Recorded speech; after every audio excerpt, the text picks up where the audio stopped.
tonight. We've got cocktails and funny names. We've got a gay best friend. Hiya! Now, we're just waiting for the hunky men to arrive. Still waiting. Let's start the show!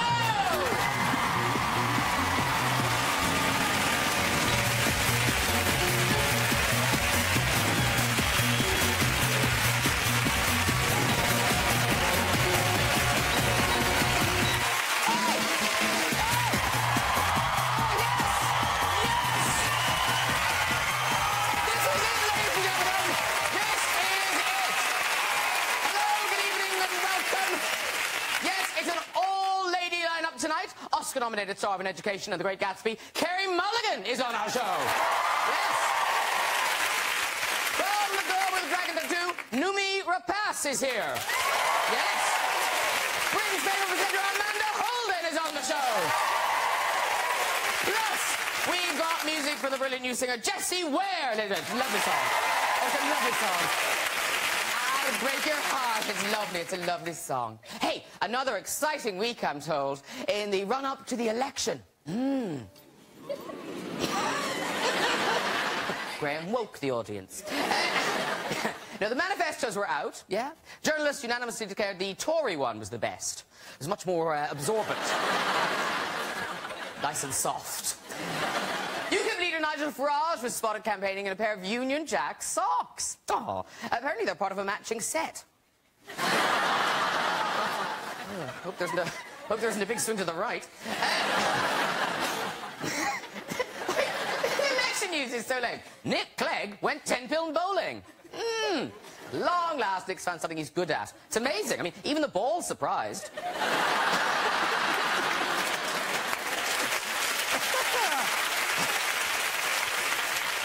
People are seeing Ed Miliband in a new light after it was revealed he once had a fling with the former BBC economics editor, Stephanie Flanders. Now, you can't really blame her, because Ed Miliband, very handsome man. Do you think that's his sex face? Do you think that's the last thing you see?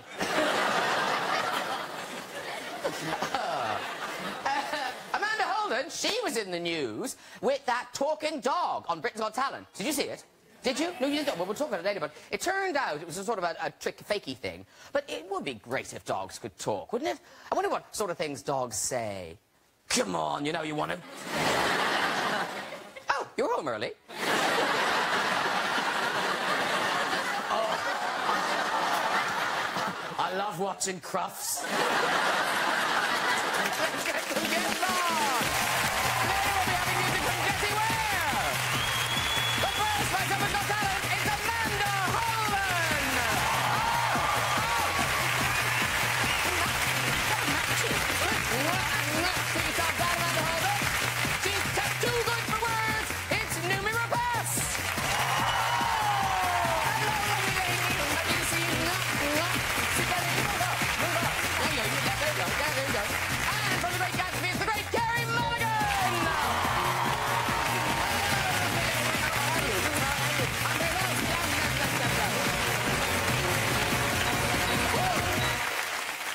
See you ladies, you all well? Yeah.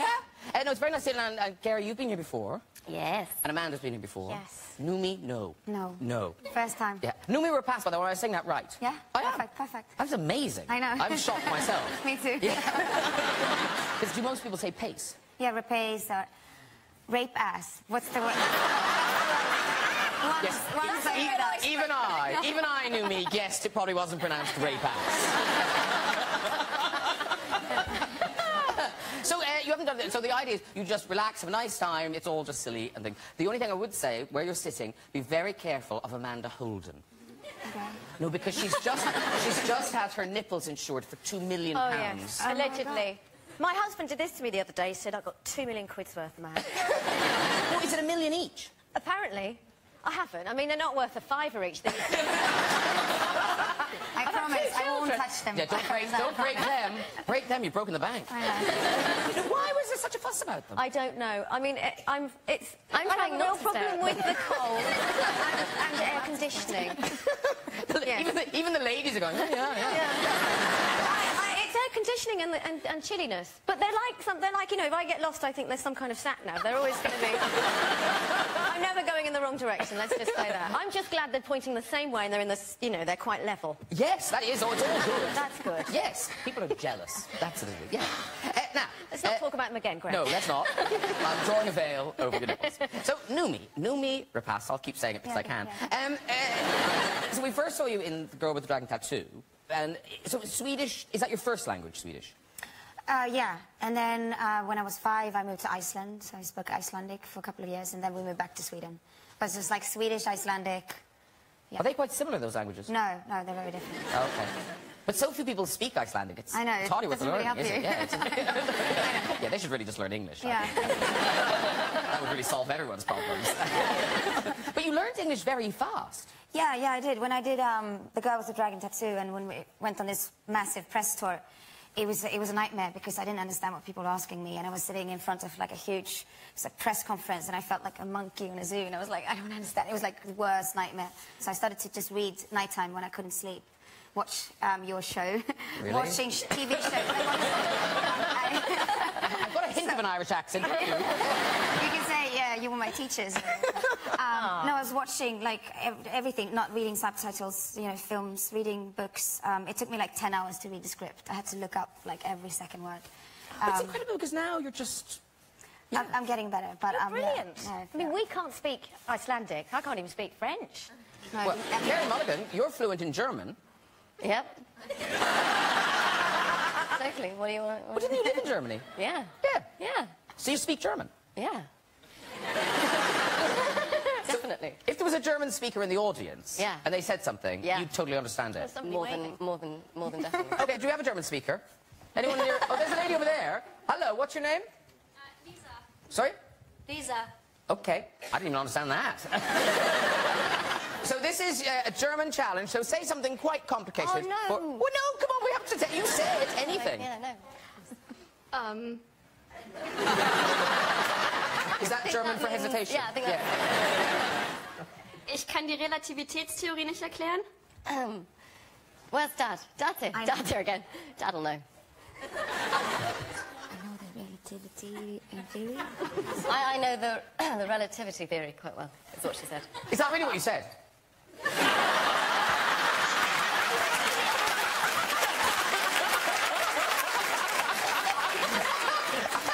love the way we all just believe Numi. We're all like, of course Numi knows. What did you say? What did you say? I said I can't explain the relativity theory. Oh, so it was close! Oh, it was so close. You're disqualified. Thank you. You get a pass. You get a pass. You get a pass. But now, here's the thing. Lovely to see you all, but particularly nice, because Kerry Mulligan, you're kind of on your holidays. Yeah. This is your week off. It is, yeah. Because you're on Broadway. Well, you're not on Broadway now. You're here. But you are, you know, there's a poster of you on Broadway at the moment. Yeah. So what's happening there? Just lights off? No one... Lights off, no one's there. I'm here instead. So they're not seeing Bill Nighy and somebody else? No. Bill's got an actual holiday. Okay. I've got this. Yes! What fun! So great. What great fun! So, and you're on board with Skylight, which you did here as well in the West End. Yeah, last summer, yeah. But I read that you were saying that the American audience is quite different, more vocal. Yeah, a bit more, yeah. They get involved. It's sort of more like audience participation in theatre than I'm used to. Wasn't there a lady with a very loud voice in the cooking There scene? was, yeah. I cook a spaghetti bolognese in the play every night, and I start with the onions and I work my way through. And there was a very helpful lady, a couple of rows back, who spent the entire show commenting on every ingredient. So I'd get the onions out, start chopping, and she'd go, "Oh my God, there's onions!" And everyone around her would be like, "Yeah." And then I'd get out the garlic and smash. "Oh my God, garlic!" And it went on like that for the whole thing, which was distracting, but also quite fun. Yes, and kept you interested. Well, yeah, for anyone that couldn't see at the back. You can't, so, you know. Hey, but you're actually here to tell us about your new movie, Far from the Madding Crowd. Yes. Opens here on Friday, the 1st of May. And if people, you know, didn't study it at school or read it or see the earlier film, what's the story about? It's a story about a woman... It's about you, isn't it? It's about me, yeah. It's sort of... it's a story about a woman called Bathsheba Everdeen who... and it sort of weaves through over her life from when she's about 18. She inherits a farm and she wants to be a farmer, and it's sort of about her sort of coming of age, really. And there's also a love quadrangle, isn't it? Yeah. Yes, yes. Lots of boys in it. Lots of boys. So now you have to choose, your character has to choose between Matthias, Michael Sheen, or Tom Sturridge. Okay. Amanda, who are you picking? Who are you picking? If I'm honest, I go for Michael Sheen because he's funny. He's funny, he's very talented. I know the other two are... And he's aged already, so you know what you're going to get. You know what you're going to get. The other two could go off. The other two could go off. I could be the mother to the other two. I probably could. No, I don't think so. Numi, you've got to pick. Well, I know Matthias quite well. Is that embarrassing for you then? No, not really. You know, he's a good friend of mine, and he's amazing. I love working with him. And Martin Sheen I met, and he's very funny and very charming. The other one I haven't met, so maybe I should go for the one I haven't met. Yes, just for fun. Give it a whirl. Yeah. And of course, we know who you chose because you hand-cast Matthias, didn't you? Did you? Is there a casting couch? Well, no, it was at Pizza Express. You went, I'll have that one. Didn't you? You made the call. Well, no, I saw him in Rust and Bone. You thought, yes. And I thought, no, he was unbelievable in that film. I don't know if you, obviously, of course, and he's just unbelievable. And you know, we needed this sort of big hulking man and a brilliant actor to play Oak, and he was just sort of the perfect. So I said in a meeting one day, him, and everyone went, oh my goodness, yeah. Well, listen, we've got a clip. This is you, Kerry, as Bathsheba. You're really good with my name, but you don't get the other name. No, I'm terrible. And Matthias, this is Gabriel, and he's in the scene. He's making your sheep all wet. Which That's no euphemism. there is no euphemism. No, you're making your own jokes up Yes, that is what's going on in this scene. Here we go. Miss Everdean's here now, so you better do your best work. I'm looking at you, Paul.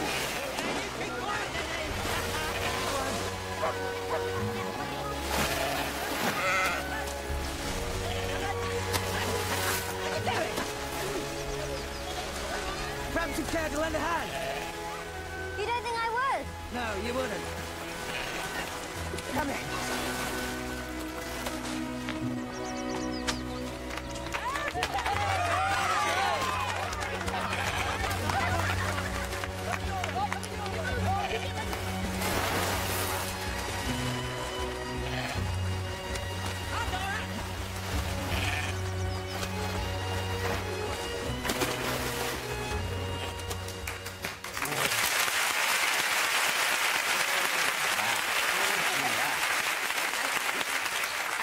We were just saying to you that it's a great story, wonderfully told. And if you like sheep, there's, I mean, really. I mean, sheep trainers must have been punching the air when they heard they were making this. But now, there's a lot of sheep in it. So many. So many things happened. Yes, no, they're pivotal little plots. They are. Yeah. Should be in the credits. Yeah, but in this scene, there was health and safety issues with this scene, wasn't there? There's always health and safety. You know, everything you do is like, oh, you can't touch anything because of the insurance. Yeah, so they didn't want us to go in with the sheep.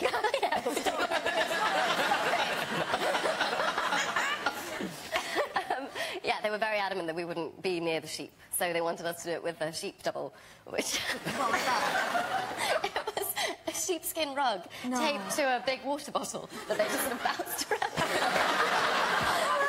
So we gave it a go for a minute, but it was just... We couldn't, so we were like, no, give us the sheep. But what? Were they scared for you or the sheep? They were scared for us. Yeah. Does she bite or anything? No, but, you know, when they're thrashing around in the water and they're quite strong and they sort of kick around a bit. Very, very dangerous. But, you know. But then I don't understand, because they did let you ride a horse. They did let me ride a horse. And then you did And I injure yourself. did have a concussion for about 6 weeks after coming off the horse. Yeah, because that seems obviously dangerous, whereas that seems obviously not that dangerous. Yeah. No, I was genuinely concussed for about 6 weeks of filming. There's parts of it I don't remember. But, I mean... Anyway, that was me done. And talking of injuries, Numi there, you're still not right, are you? No, I'm not. No. No, she's broken. Are you? But it doesn't look broken. Oh, yeah, it does. I have like a big bump on one side now. It was straight before. For what? For the last film I did. It was in a fight scene and I got hit by an elbow by mistake.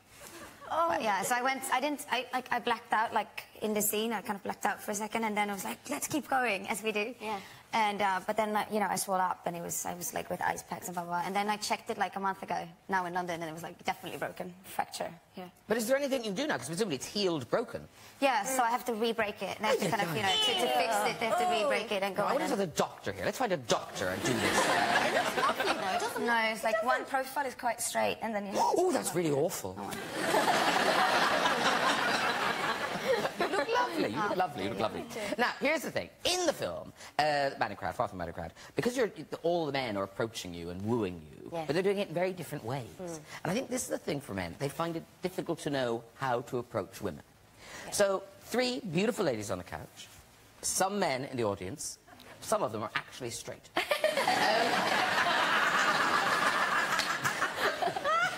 You'll be looking. There are some. Now, so we've got a microphone there. So we're going to encourage some men to come to the microphone and try their best sort of chat up, come on line, and see what you ladies make of it. So who's first? Oh, up you come. So, hello and your name. Good evening, ladies. I'm David. I got done well so far. I'm going with Have you got one of those levers for the stairs? Keep going, David. Keep going. Thank Sorry. you. I'm going slightly nerdy with mine. I'm not sure what position you play for Quidditch, but I bet you're a keeper. And he does look No, I can't believe that women actually gave that a positive. Oh, that's adorable. No, it's creepy. Okay, sit down, sit down, sit down. Oh, okay. Who's up there? Who's up there? Okay, so come to the microphone, name, and... Hi, I'm Jamie. Do you know what the difference between a sausage roll and my penis is?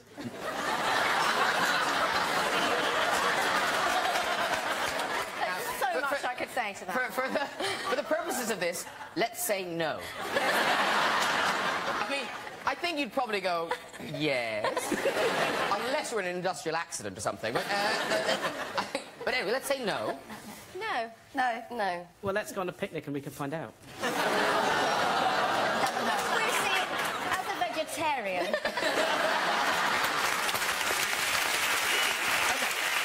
Who's up there? Who's up there? Hello, a name. Here we go, here we go. Okay. Hi, I'm Michael. Wow. You remind me of a pinky toe because you're cute, you're small, and later on tonight, I will bang you on the kitchen bench. We've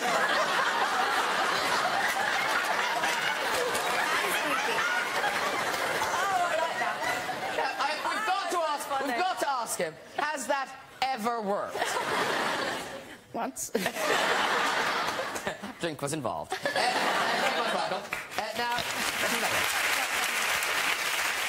How many of them are there? look at you. Of course, all the men wanted to have a go. Yeah. How you doing there, ladies? How you all doing? I was just wondering, do you know what material this is made of? No. White friend material? Has that worked? Has that worked, Finbar? She's sitting right beside me. That's adorable. Well done, all the men with Very good. Okay, now. And now, Numi's new film. Ooh, it's dark. It's a dark, exciting thriller. Child 44. It opens tonight. And I read the book before, and it's a great story. Yeah. So talk us through it. Well, Tom Hardy plays Leo, who's an MGB agent, who's married to Raisa. You? Me. They've been married for 8 years, but they don't really know each other. She kind of married him out of fear of saying no. And it takes place in Russia in 1953-54.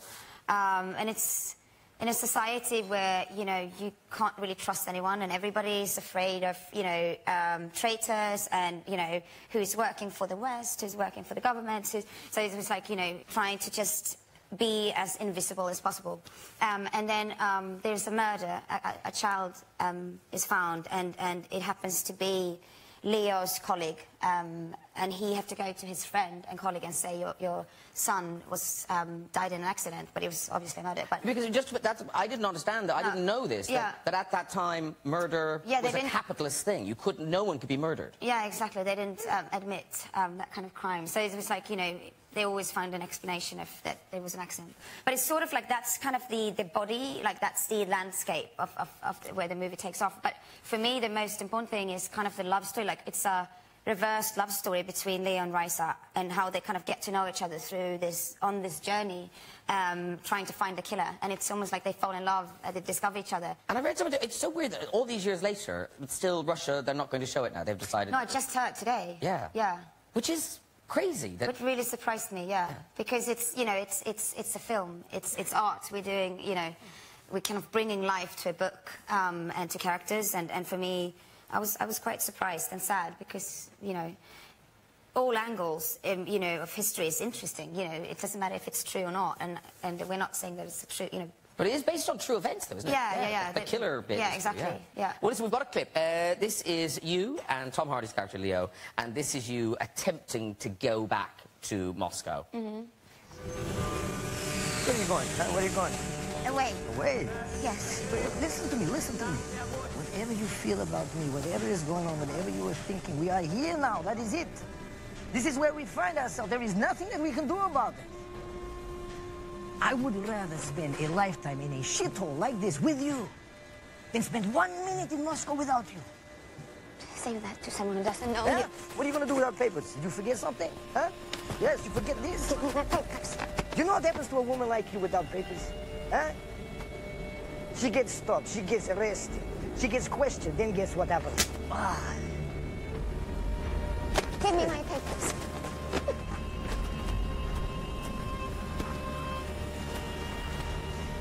Почти готовы!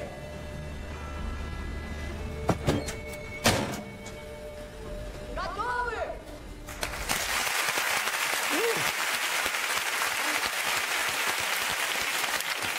And in interviews, I've heard you talk about, you know, the amount of preparation you put into all your roles. And the girl with Dragon Tattoo, which we saw you in, you went to real extremes for that, didn't you? I've done worse in preparation. But yeah, like I bleached my eyebrows and my hair in Shell 44, and actually like the last, I think it was like the very last day or the day before we had to do it. We've done it for 4 months, and then, you know, we did it again, same products, everything, and my eyebrows fell off. It was like the same, we did it exactly the same way, but they would just, you know, they couldn't take it anymore. And then I was sitting in the makeup chair, and my makeup girl, who I love and adore, she was like, she started to shave. And then she was like, and I was like, what's going on? And she was like, you don't have any eyebrows. And I looked like an alien, and I was like, oh my God. And I started to laugh, and I was like, let's not tell anyone, just paint them on. And I did the whole day, and nobody noticed. And in the end of the day, I asked the director, I was like, did you notice anything weird in my face? And he was like, no. I was like, I don't have any eyebrows. So I think I'm not so... I made a decision, you know, when I was like 20, to never let my vanity be in charge of my decisions when it comes to acting. So it doesn't matter if I need to gain weight or lose weight or do piercings or shave my hair or bleach it, whatever. I just do But it. even you drew the line at getting an actual tattoo. Because you did think about it, didn't you? Yeah. No, I didn't think about the big one. I did try to tattoo myself when I was younger. So I kind of... but Haven't we all? yeah. Did you do the thing with the cork and the needle and all that? Yeah. Yeah. Oh, it didn't stay, though. There's nothing left in you from it? A scar, but no ink. Because you have a tattoo, haven't you? Yeah. But no, it's not that. Yeah, We can see it. Yeah. It's my own. Let's see. Yeah. Little, What is it? Well, it's a little bird, and then there's a new thing that went over the top of it, but...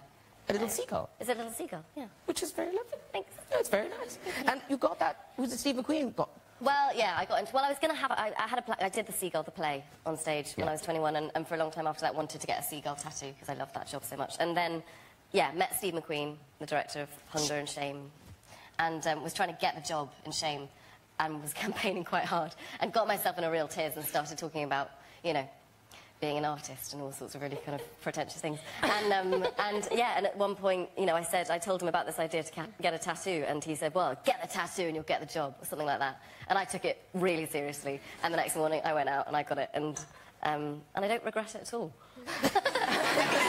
I did kind of the same thing when I was like auditioning for... I've done like 5 auditions in my life, and one of them was for the girl with the dragon tattoo, and I was sitting there with the director, and I was like, I'm going to do this and this and that, I'm going to take the license for motorcycle, I'm going to do piercings, I'm going to do... And then when I got the job, I was like, I gotta do the piercings. Yeah, you make any insane promise in the room just to get the job. What I like is, so the next day, did you go to sort of Camden or something to do a tattoo parlour? I was really, you know, I'd never been into tattoo parlours before, and I found them a bit intimidating, so I went to Selfridges. Rock and roll! I didn't know they did it. Amazing. Where is it? Is it in the... Where... It's like in the basement. Yeah. Very dark. It's like the Top Shop section. It might not be there still, but it was then. Just beyond the cookbooks or something. That's weird. I love it. Well, listen, I hear a rumour that Amanda Holden, you have a new tattoo. Is this true? Well, I do. I mean, you girls, you were talking about, you know, how important it was for roles. I'm a judge on a show here called Britain's Got Talent. And obviously, the man that's given me that employment for 9 years is somebody that you'll recognise. So I thought, in his honour, I would... No, you haven't. There. And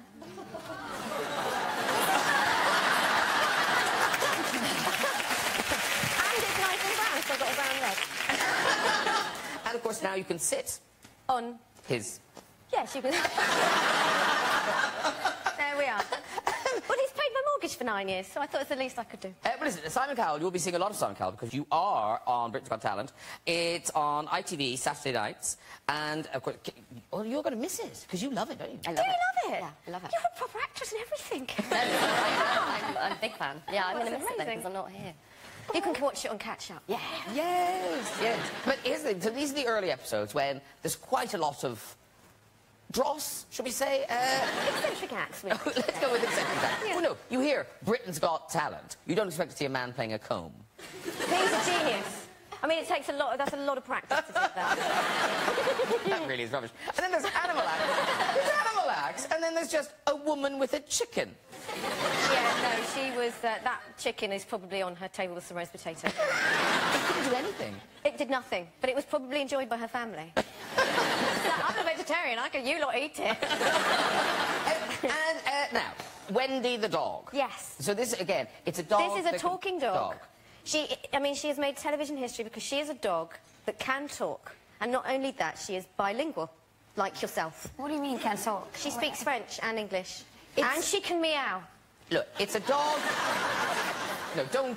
Because Umi will go home thinking... It's interesting. You know on YouTube, it went viral. No, but... You'll find But there's something strapped to that dog.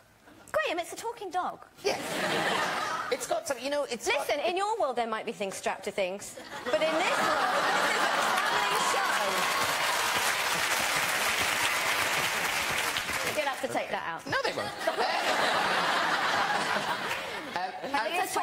It's quite funny though with dogs because when I did the drop, we had this puppy, and there was, you know, and the dog really was like sometimes a part of the dialogue. You know, he started to like, and, like, you know, once he was like, I was holding him and he fell asleep and it was like, like Tom and I was trying to like continue the scene and I was like, Rocco, wake up, like super loud and it's like.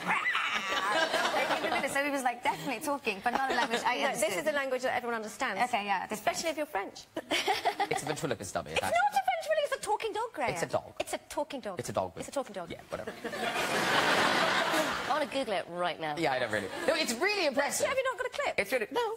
No, because we want to promote your new show, Talking of Pets. Talking of Pets. So now, the new show, it's on ITV Wednesdays at 8 p.m. It's called Give a Pet a Home. Yeah. So what's that about?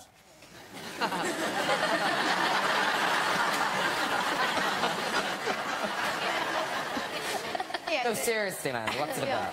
It is about giving abandoned and neglected animals homes. Oh, okay. Yeah. So, it's yeah. It's at the biggest RSPCA centre, which is in Birmingham, and they have horses and sheep and everything you could think of, everything you've worked with.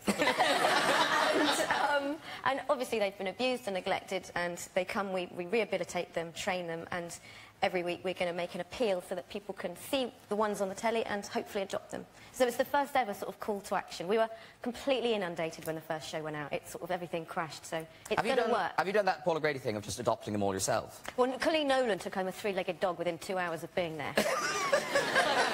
My husband's threatened divorce if I go home with a pet. But I'm a bit like that. Husband, new dog. Well, you can't beat a puppy. Oh, No, a you puppy. can't. Oh, that's got to be better than a husband. I've seen him. Yeah. Listen, we've got a clip. This is you with Peter Andre introducing a dog to a new owner. We have got here the first ever Give a Pet a Home dog collar. It's beautiful, isn't it, Peter? We do things in style. Yeah. It's quilted, it's purple.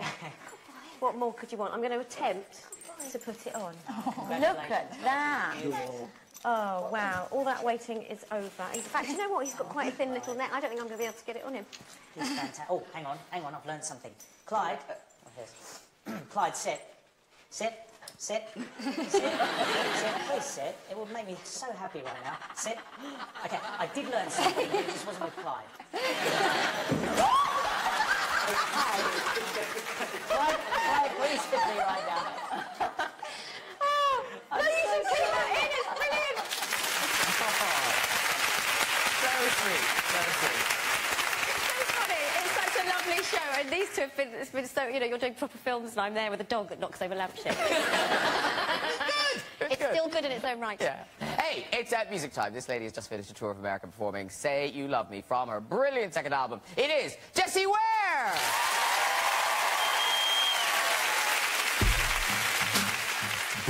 Say you love me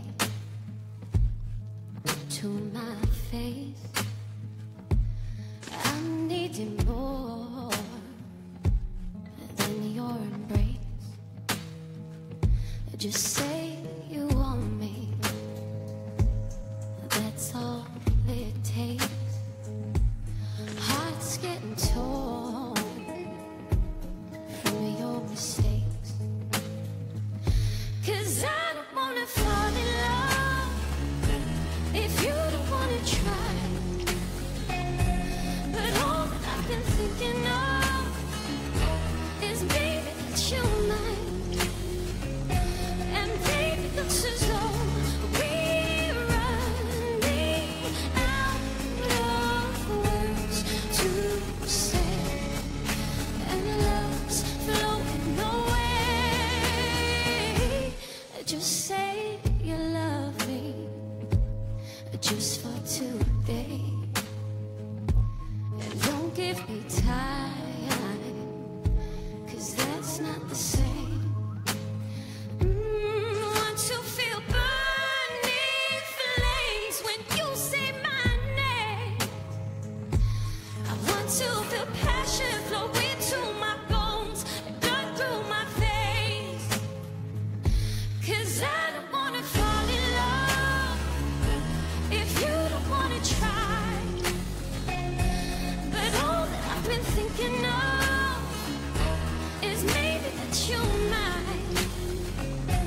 And baby, it looks as though we're running out of words to say, and love's flowing away. Slowly, slowly, you wanna fold me, but do you know me at all?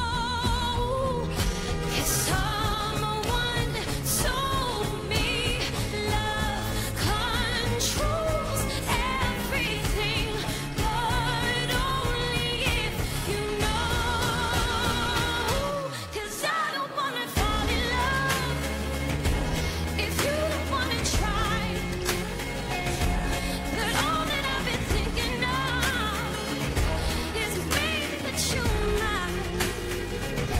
And baby, it looks as though we're running out of words to say, and love's flowing away. Won't you stay? Yeah, yeah.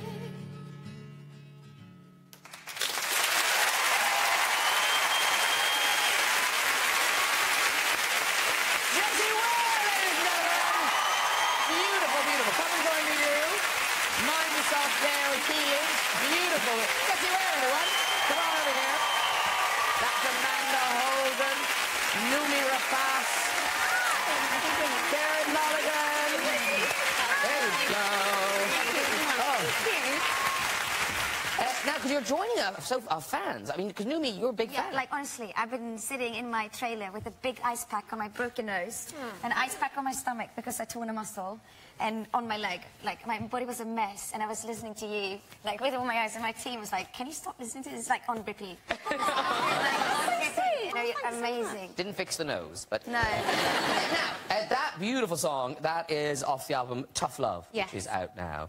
And many congratulations, not just for the music career, because very recently a bride. Oh, yeah. Yeah, remember that? Yes. Yeah. Yes. Still married. Yes. That's all good. That, yeah. Yeah, lovely. Now, how many months ago? I think it was in August, so it must have been like 7, 8, is it? That's going well, yeah. 8.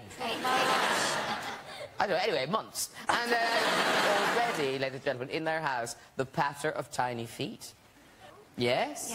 Yeah. Because you've got a lovely puppy. Yes. It was a deal with the record company. Do the third album quickly. You can't have a baby. So I was like, okay, cool, I'll have a puppy. No, wait you see a picture of this puppy. Honestly, it makes you want to kill your dog just so you can get a puppy. That was a good... I'm glad you chose that one. And here's the thing, he has a celebrity connection. Yeah. Royal. Royal connection? Really? Yes. Wait for this, wait for this. So I did a show in... I was doing this thing in Shanghai, and Prince William was there. And... Do you call him Prince William or the Duke of...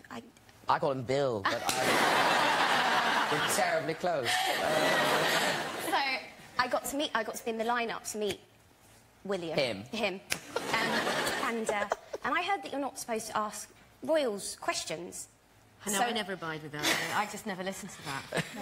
Because they are like us. Everyone makes them Must be so boring if thing, you and really- actually... Yeah. But didn't the Queen funny. just walk off when you talked to her? Oh, my God, the Queen. She came... I'm an ambassador for Battersea Dogs Home. Oh. And she came up the red carpet to open some new kennels, and there was an abandoned corgi sort of there with a flag on, and I didn't know that everybody had done the gag, so by the time it got to me, I went, are you in the market for another corgi, Your Majesty? And she went, no. She's like, oh, shit, OK, I'm So maybe you're not supposed to ask them questions. Well, I didn't, so I asked him his opinion. Because I didn't know what to say to him, because what do you say to Prince William? So I said, can I get your opinion on which puppy name to choose? And I gave him 3 names, and he chose Stanley. So, Stanley he was, yeah. I wonder if the new baby's got to be called Stanley. Would that be great? I love that. It's unlikely. And very quickly, this summer, people could see you at Glastonbury and all the festivals. Yeah, doing lots of festivals and Glastonbury, which I'm really, really excited about. Oh, God. Well, thank you so much for that. That was a gorgeous, gorgeous vocal. And, well, yes. Yeah. Well, before we go, let's make this week's visit to the big grey chair. Hello, who's there? Hi. Hi, how are things? Oh, very good, thanks. So, now, are you from Sweden? No, I'm not. I'm from Northern Ireland. Oh, really? I have a very good ear. I used to live in Sweden. What? I used to live in Sweden for 6 months. See, I got it. Okay, Yeah. Are you going to speak Swedish? I don't know. Can you speak Swedish? I can say one sentence. Is it disgusting? No. Okay, go. Okay, go for it. Ingen reklamtak. Oh, what's that?